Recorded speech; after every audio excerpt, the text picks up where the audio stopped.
My name is Paul Wolliver. I'm the owner of Pinellas Power Products, and this is my extended runtime fuel kit for generators that use the Ducar 98cc engine. There are two different groups of generators that run the Ducar 98. For the purpose of this, we'll illustrate it by saying some of the generators, the fuel selector valve will have an off position, a run position, and a choke position. Others will have an off position, a fuel off position, a run position, and a choke position. This particular video is specifically for the ones that just have the three positions, which would be off, run, and choke.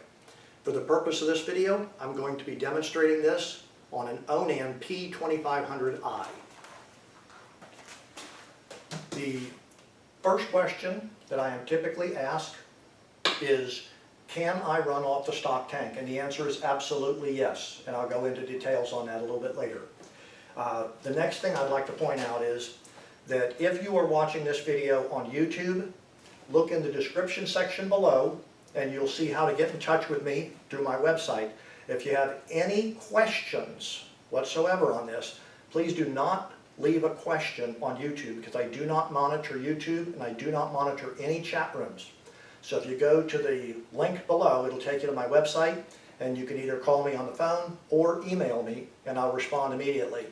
But as I say, you're welcome to leave any comments you want, but please don't leave a comment that asks a question or requires some form of response. Okay, real quickly, if you are using this and you want to use the stock fuel tank, then you can absolutely use the stock fuel tank. And the procedure for that is very similar to the way it was originally. Originally, you would move the fuel selector valve to the choke position, pull the recoil start rope, it would start up, then you'd slowly move the fuel selector valve to the run position and continue running. My kit includes a switch that allows you to shut off the spark independently of the fuel. So now, to run off the stock tank, you turn the fuel switch, or excuse me, the ignition switch on, turn the fuel switch to the choke position, pull the recoil start. Once the generator is running, you'd move the fuel selector to the run position and you'd be good to go.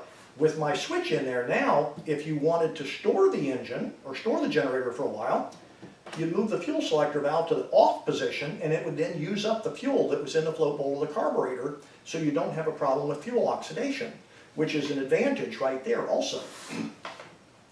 So now, in order to run it off of my extended runtime fuel kit, it's very simple. The kit comes with everything that is needed except for the fuel tank itself. And that's because a lot of people are going to want different sizes of fuel tanks, anywhere from 3 to 300 gallons. My kit comes with everything except for the tank. That would include the fuel pump, the PCV valve, the hoses, the quick disconnect fittings, and so forth that are inside the generator. Additionally, it'll come with a quick disconnect fitting that you will screw into the remote tank, and a hose with a prime bulb that we'll use to connect the remote tank to the generator. You'll notice that the prime bulb has an arrow. That arrow points in the direction of fuel flow, and that would be from the remote tank to the generator. So the first step is we will connect the quick disconnect fitting to the remote tank, like so. If the remote tank has a manual vent, you will open the manual vent. If it has an automatic vent, then you leave it alone. If you have an automatic vent that you suspect is not working correctly, you would just loosen up the cap a couple of times. Okay. Now, during the installation for this kit, you are given several options on where you want to mount the fuel inlet port. The customer who owns this particular generator did not give consent to drilling a hole through the top of the generator to mount a quick disconnect fitting. So in his, we have concealed the quick disconnect fitting. To get at it, you will turn the latch to the open position and unsnap this cover. Set this cover off to the side. Then you'll lift out the little cover for the oil level door. Then you'll lift out the quick disconnect and the hose. You'll route the hose right out where this little door used to be. Take this little door and just tuck it back in here so it does not get lost. Then you'll put this cover back on.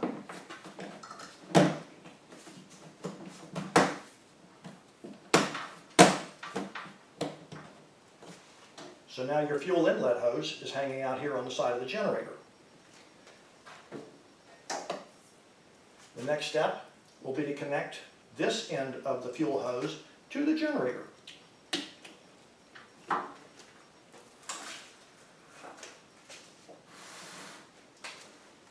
Then if we come around this side of the generator, and this is the fuel selector knob that I was talking about. Right now it is in the off position, and the ignition switch is in the off position. So if you wanted to run it off the stock tank, as I stated before, you'd turn it to the choke position, turn the ignition switch to the on position, and pull the recoil start rope. Once it was warmed up, you'd move the fuel selector valve to the run position, and it would run off the stock tank. But with it in the remote tank, or hooked to the remote tank, what you do is turn the fuel selector knob to the run position, and then if it has not been run recently, or if this is the first time you started it up, you're going to need to purge all the air out of the system. So you're going to want to pump this prime bulb, which is going to pull fuel out of the remote tank through this hose, filling this hose full of gasoline, the fuel pump full of gasoline, all the fittings and internal hoses full of gasoline, and with the fuel selector knob in the run position, it's going to pump that fuel into the stock tank. You only need to pump it like 4 or 5 times. Once the prime bulb becomes firm, the system is now primed. So if your generator is warmed up, which obviously if this is the first time you've been using it, it's not warmed up. So what you would do is move the fuel selector knob to the choke position, move the ignition switch to the on position, and pull the recoil start to start the generator.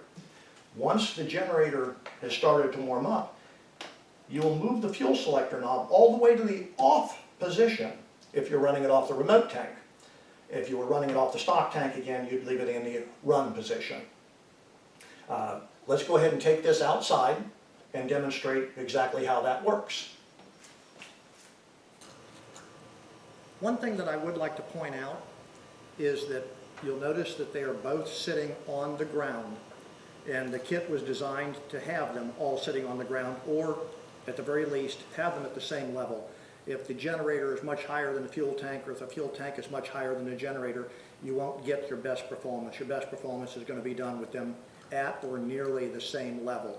Plus, if they're both sitting on the ground, neither one is likely to fall. Okay, let's go ahead and get started. Now we're outside where we can run the generator without carbon monoxide poisoning. Everything is hooked up the same as it was inside. The quick disconnect to the generator, the quick disconnect to the extended run fuel tank. What we're going to do is we're going to take the fuel selector knob, we're going to move it to the choke position because it's a cold engine. We'll move the ignition switch to the on position. We'll start the generator. Then we will slowly move the fuel selector knob away from the choke position all the way to the closed or off position because we're running off the remote tank. And then I will shut it off so we can hear each other talk again. So at any rate, the ignition switch is in the on position. Fuel selector knob is in the choke position. Pull the recoil. The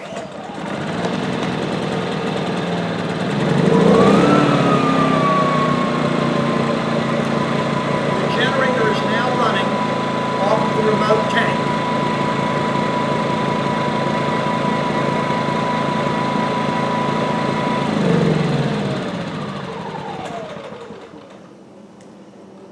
I shut it off by the ignition switch, which kills the spark.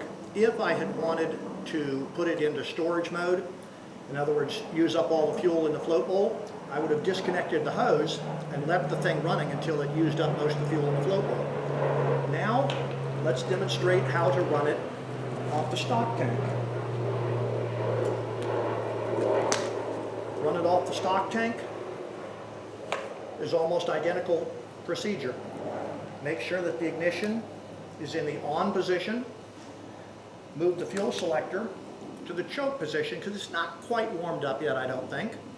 And then once it starts, we will move it back slowly to the run position instead of off. Remember, run is the stock tank and off is the remote tank.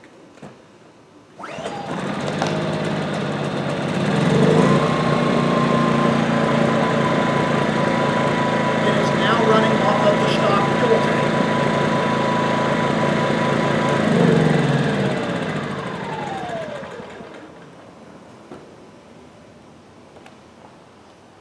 Okay, let's go on back inside and finish the video.